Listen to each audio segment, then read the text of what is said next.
السلام علیکم ناظرین، تاریخ کی دنیا میں خوش آمدید۔ مجھے ڈاکٹر علی کہتے ہیں اور آج کی ویڈیو میں ہم آپ کو ہمسایہ ملک بھارت کے اس وزیر اعظم کے بارے میں بتائیں گے کہ جو ملک میں 2 دفعہ برسر اقتدار رہنے کے باوجود کس حالت میں گزارا کر رہا تھا، ایسی حالت کہ کوئی بھی اسے پہچانتا تک نہیں تھا۔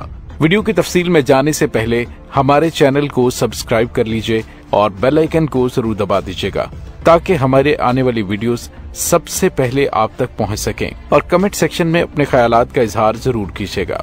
ناظرین، 90 برس کے ضعیف آدمی کے پاس پیسہ نہیں تھا۔ مالک مکان کو 5 مہینے سے کرایہ بھی نہیں دے پایا تھا۔ ایک دن مالک مکان تیش میں کرایہ وصولی کرنے آیا اور غصے میں بزرگ آدمی کا سامان گھر سے باہر پھینک دیا۔ سامان بھی کیا تھا؟ ایک چارپائی، ایک پلاسٹک کی بالٹی اور چند پرانے برتن۔ غربت کے عالم میں یہ شخص بیچارگی کی بھرپور تصویر بنا سامنے فٹ پاتھ پر بیٹھا تھا۔ یہ احمد آباد شہر کے عام سے محلے کا واقعہ ہے۔ ناظرین، محلے والے مل جل کر مالک مکان کے پاس گئے، التجا کی کہ اس بوڑھے آدمی کو واپس گھر میں رہنے کی اجازت دے دیجیے کیونکہ اس کا کوئی والی وارث نہیں ہے۔ 2 مہینے میں اپنا پورا کرایہ کہیں نہ کہیں سے ادھار پکڑ کر ادا کر دے گا۔ ناظرین، اتفاق یہ ہوا کہ اخبار کا رپورٹر وہاں سے گزرا۔ اسے نحیف اور لاچار آدمی پر بہت ترس آیا۔ تمام معاملے کی تصاویر کھینچی۔ ایڈیٹر کے پاس گیا کہ کیسے آج ایک مفلوق الحال بوڑھے شخص کو گھر سے نکالا گیا، اور پھر محلے داروں نے بیچ میں پڑھ کر 2 ماہ کا وقت لے کر دیا۔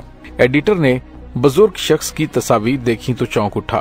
رپورٹر سے پوچھا، کیا تم اس آدمی کو جانتے ہو؟ رپورٹر ہنسنے لگا کہ ایڈیٹر صاحب، اس بوڑھے میں کون سی ایسی غیر معمولی بات ہے کہ کوئی بھی اس پر توجہ دے؟ اسے تو محلے والے بھی نہیں جانتے۔ ایک وقت کا کھانا کھاتا ہے، برتن بھی خود دھوتا ہے، معمولی سے گھر میں جھاڑ پونچھ بھی خود کرتا ہے، اس کو کس نے جاننا ہے؟ ایڈیٹر نے حد درجہ سنجیدگی سے رپورٹر کو کہا کہ یہ ہندوستان کا 2 مرتبہ وزیر اعظم رہ چکا ہے اور اس کا نام گلزاری لال نندا ہے۔ رپورٹر کا منہ حیرت سے کھلے کا کھلا رہ گیا۔ ہندوستان کا وزیر اعظم اور اس بدحالی میں؟ خیر، اگلے دن اخبار چھپا تو قیامت آ گئی۔ لوگوں کو معلوم ہوا کہ یہ معمولی سا بوڑھا ہندوستان کا 2 بار وزیر اعظم رہ چکا ہے۔ اس خبر کے چھپنے پر وزیر اعلیٰ اور وزیر اعظم کو بھی معلوم ہو گیا کہ گلزاری لال کس مفلسی میں سانس لے رہا ہے۔ خبر چھپنے کے چند ہی گھنٹوں بعد ریاست کا وزیر اعلیٰ، چیف سیکرٹری اور کئی وزیر اس محلے میں پہنچ گئے۔ سب نے ہاتھ جوڑ کر کہا کہ آپ کو سرکاری گھر میں منتقل کر دیتے ہیں اور سرکار ماہانہ وظیفہ بھی لگا دیتی ہے۔ خدارا اس معمولی سے مکان کو چھوڑ دیں۔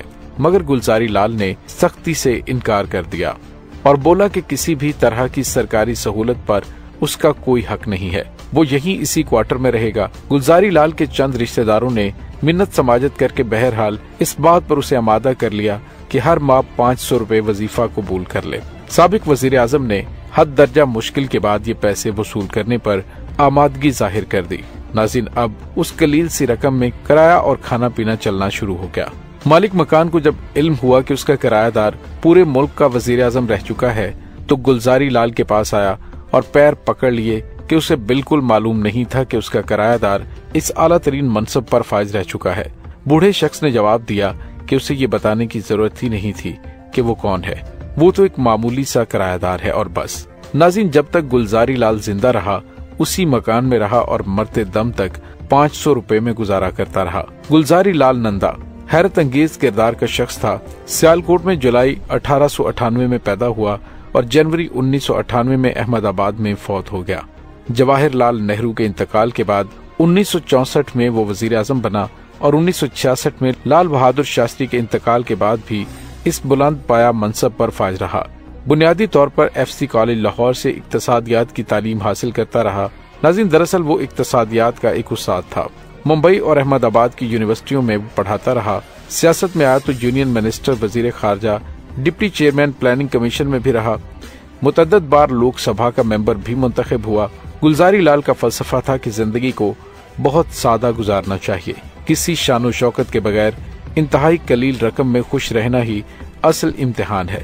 ناظرین، ویسے جو گلزاری لال سادگی میں رہنے کی مثال قائم کر گیا، اس کے لیے حد درجہ مضبوط کردار کی ضرورت ہے۔ 99